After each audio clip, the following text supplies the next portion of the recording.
demandé de parler un petit peu de l'origine de la maison. Alors pour moi, je peux mentionner que j'avais pas de plan de carrière dans ce sens-là. Mon plan, c'était de passer le reste de ma vie en Afrique, dans un autre milieu complètement différent.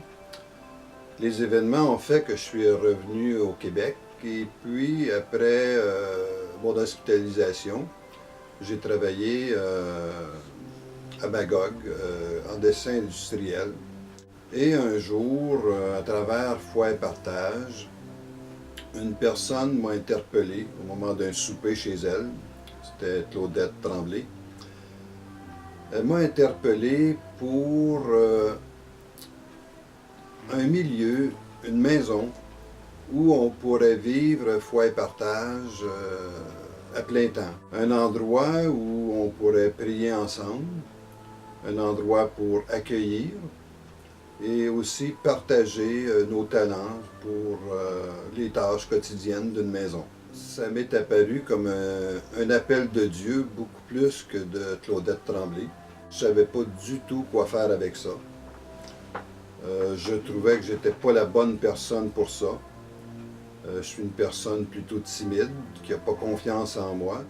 Mais en même temps, j'avais comme senti en dedans de moi que la vie communautaire devait être accessible à d'autres personnes qui ne seraient pas nécessairement accueillies dans les communautés conventionnelles. Bon, cet appel-là avait eu lieu au milieu de novembre 1979 chez Claudette.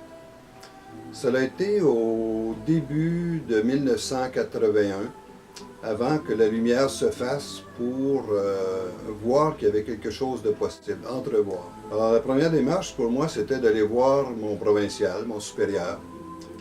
Alors j'ai été à ce moment-là presque renversé de son accueil. Il m'a proposé de travailler à demi-temps pour prendre du temps pour préparer, élaborer un peu plus ce projet-là. Et il était ouvert à ce que quelque chose puisse partir. Mais en même temps, son souhait, c'est que ce ne soit pas une œuvre de la communauté, mais une œuvre indépendante que la communauté soutiendrait dans la mesure du possible. À partir de cette rencontre-là, ce qui est monté en moi en revenant de Brampton, c'était le chant du Magnificat de Marie.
Il y avait aussi le texte de Saint Paul, où Saint Paul dit dans l'Épître aux Corinthiens que le Seigneur se servait des petits pour réaliser son plan, son œuvre.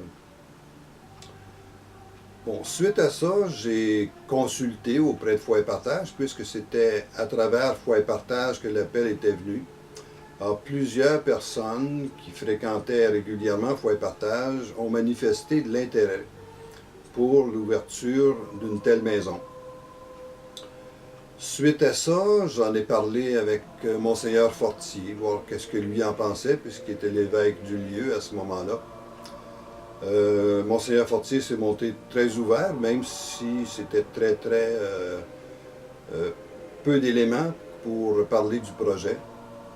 Mais il voulait soutenir ce nouveau projet dans le diocèse.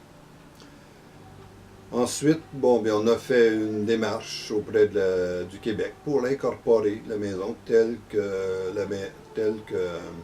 Mon provincial l'avait demandé que ce soit une corporation indépendante.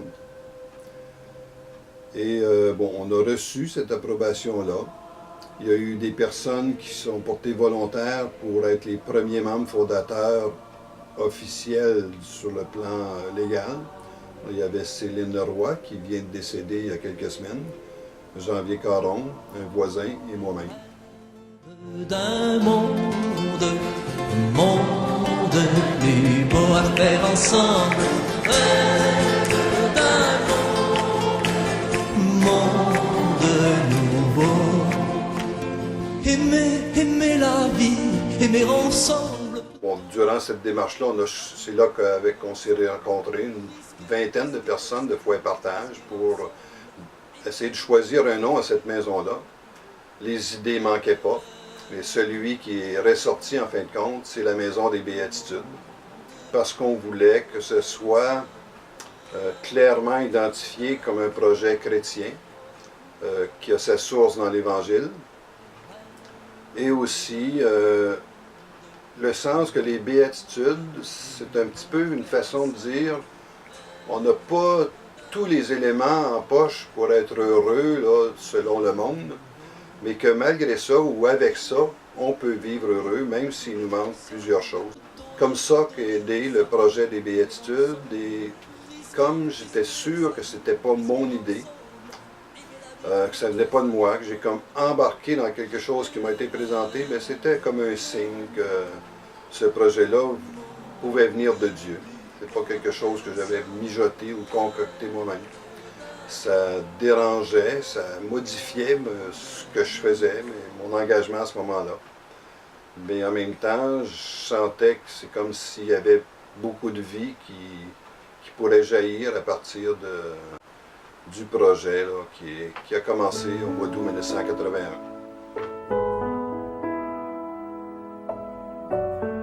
J'ai trouvé aux Béatitudes une famille qui m'ont aimé pour qui j'étais, avec les qualités et les faiblesses que j'avais.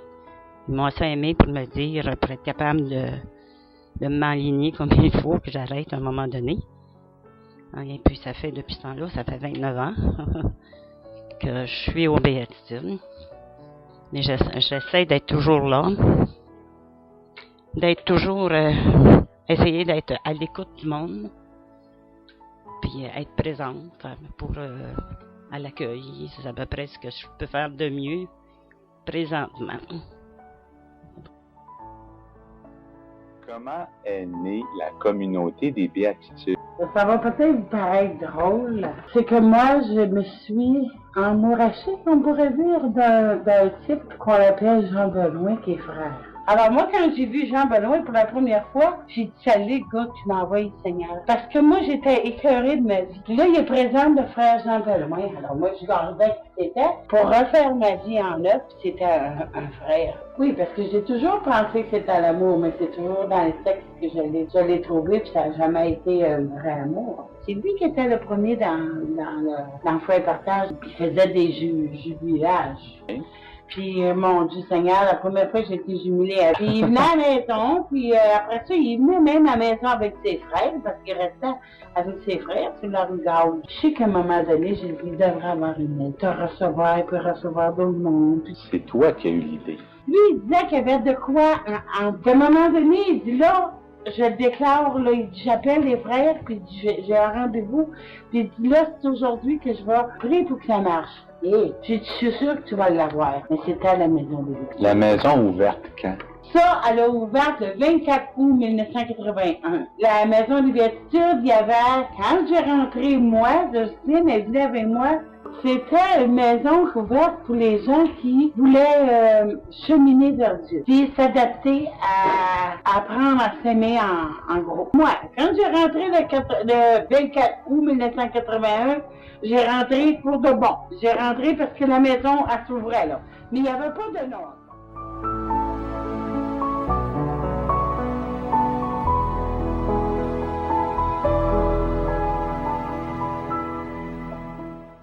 On connaissait Claudette Tremblay.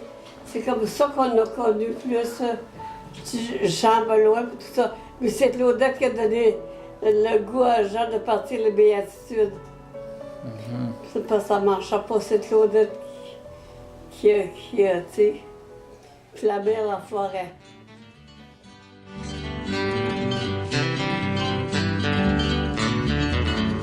Un ami pour inventer la route et garder la chaleur de sa main dans ma main.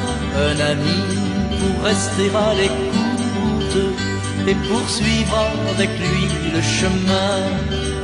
Un ami pour chanter comme l'on peut chanter lorsque l'on est...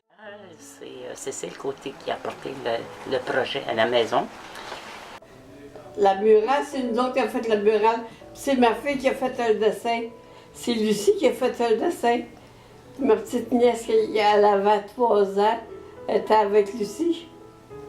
Ils ont fait le dessin, puis après ça, on a fait la murale, ouais. Okay. On a aimé ça faire la murale. On a gros 880 petits bouchons, là. Pour mettre ça. Et on a aimé ça faire ça, oui. Son frère, qui était directeur à l'école Immaculée Conception dans l'Est, en avait fait une dans l'école avec les élèves. Et puis, elle a suggéré qu'on fasse une murale dans notre chapelle, mais à partir de petites boules de papier de soie. Je pense que ça a pris comme 1 an et demi à faire ça. Ça prenait 2 heures pour faire un plat. Et puis ça nous prenait autant d'heures pour le coller sur le mur, une à une. On se rassemblait une fois par semaine. Il y avait Paul, Cécile, il y avait plusieurs personnes. Mais la murale a été projetée sur le mur par une des filles de Cécile et puis Joël, qui est la mère de mes petits-enfants aussi. C'est à partir d'une image qu'on avait prise dans le livre de Suivre Jésus, je pense, de Jean Vanier. On a décidé de faire un vitrail, il a fallu prendre un cours. On a fait le patron. En partie, c'est moi qui l'ai fait. Jean a fait le tracé avec le plastique en tube. Et la couleur, c'est moi qui l'ai appliquée. Pour faire l'assemblage, c'est Jean qui l'a fait.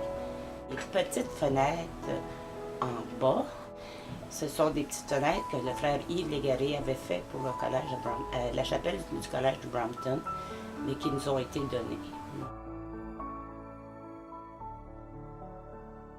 Dans notre ancienne cuisine, au tout début, premièrement, c'était très petit.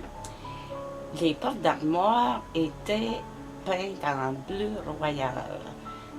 Et puis, ça faisait sombre. Puis un jour, on a décidé de les décaper. J'ai décapé les portes. Je ne sais pas juste combien de temps que ça m'a pris, mais ça a été un travail assez ardu. Parce que sur certaines portes, il y avait comme en dessous de la peinture, il y avait en dessous du bleu royal, il y avait du vert, il y avait du blanc, il y avait du jaune. Et en dessous de tout ça, il y avait par plaque, il y avait de la colle. Donc j'ai eu beaucoup de... C'était un travail assez ardu, mais que j'étais très heureuse. J'aimais ça faire ça. Puis après ça, on avait des belles portes toutes dorées, toutes belles. Ça faisait paraître notre cuisine un peu plus grande, parce que la cuisine était vraiment très petite. Comme quand on s'assoyait à table pour manger à une activité, quand on était 16, 17, c'était beaucoup à ce moment-là. Après que tu étais assis à ta place, tu n'avais pas un pouce pour te bouger.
Marie-Yolande Allard.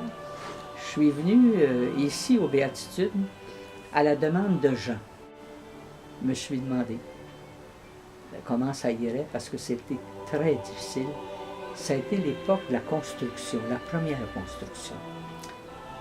Parce qu'on était petitement, puis il fallait se ramasser encore plus. Et puis il y avait beaucoup de bruit, puis il y avait des gens fragiles, étaient désorientés. Puis là, je me suis demandé vraiment comment ça tiendrait, parce que les personnes, je sentais que les personnes étaient très bousculées là-dedans. Puis pourtant, ça s'est vécu dans la foi, parce qu'ils ont eu besoin de beaucoup de foi à ce moment-là. Jean était un homme de foi, puis il a cru.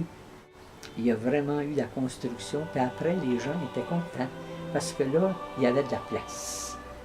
On n'était plus tassés les uns sur les autres. Et puis, la salle, ça a beaucoup aidé d'agrandir un peu l'espace.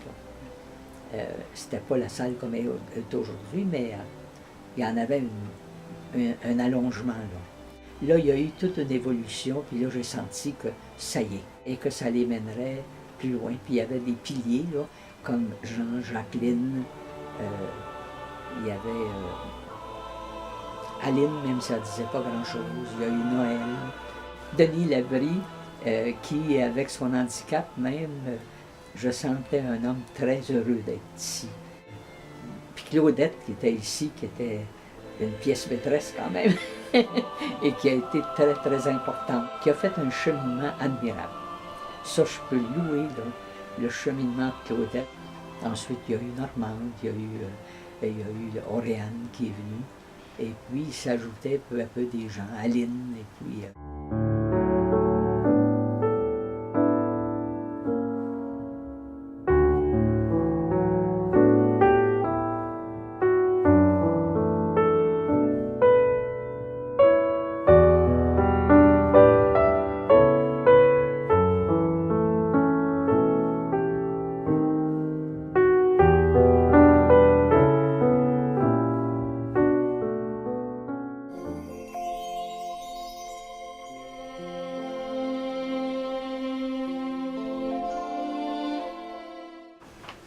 Au début, quand la maison ouverte, on était plusieurs personnes. Je pense que c'était plein pratiquement dès les débuts.